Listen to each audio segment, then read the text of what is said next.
Good afternoon, everybody. It is Friday, May 29th, and this is the second half of the M's in my collection. Today's artist is one specific person, but two bands, essentially. So, it's Manfred Mann. I have one greatest hits, best of Manfred Mann album. And of course, this one, most people will know Do Why Diddy. It also has 54321, which is the theme song for a show in the UK. It's fun for what it is. But I'm much more of a fan of Manfred Mann's Earth Band. There's really no crossover between Manfred Mann's first band and this one other than Manfred himself. The Earth Band is constantly revolving amount of people. There's been lots of different people who would be past members of Manfred Mann's Earth Band. Includes Chris Thompson, who is probably best known as the singer for Blinded by the Light. Come up to that a little bit.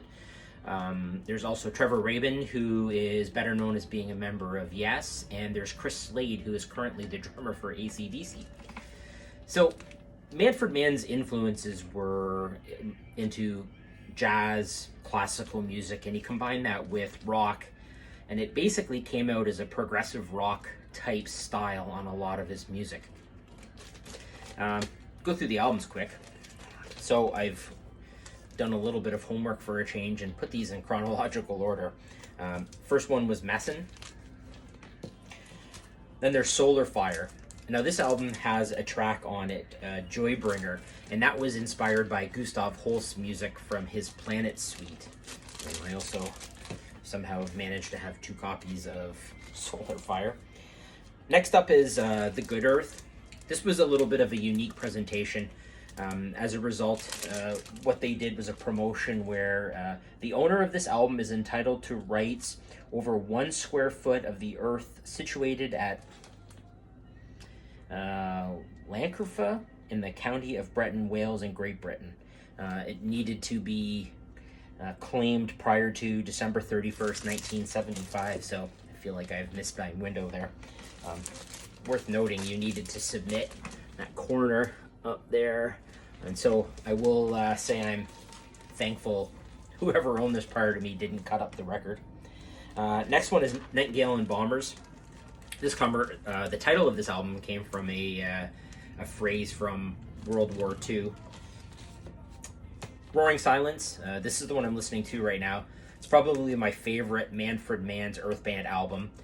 Specifically, I love Blinded by the Light. It is my favorite cover song. I think that what I appreciate about it is it's not just a complete copy of the Bruce Springsteen version. They really took it and made it their own. There's also a cover on this one of from a Bob Dylan song too. Watch. It's next up. This one has Quinn the Eskimo, the Mighty Quinn, and another Bob Dylan song. Angel Station. This one is, there's a note on the back of this one. It says, this is Chris Thompson's last album, and of course, he was the one who most people would associate as the lead singer of the band as far as their voice is concerned. Chance. One more. And then the last one is Somewhere in Africa. This one includes a track that was about the anti-apartheid movement that was happening in Africa. Manfred Mann was born in South Africa, so definitely a cause that he would be familiar with.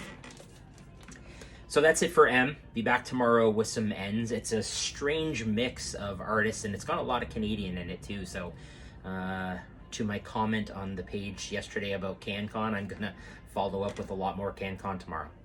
So that's it for Friday. We'll be back tomorrow. Have a great day.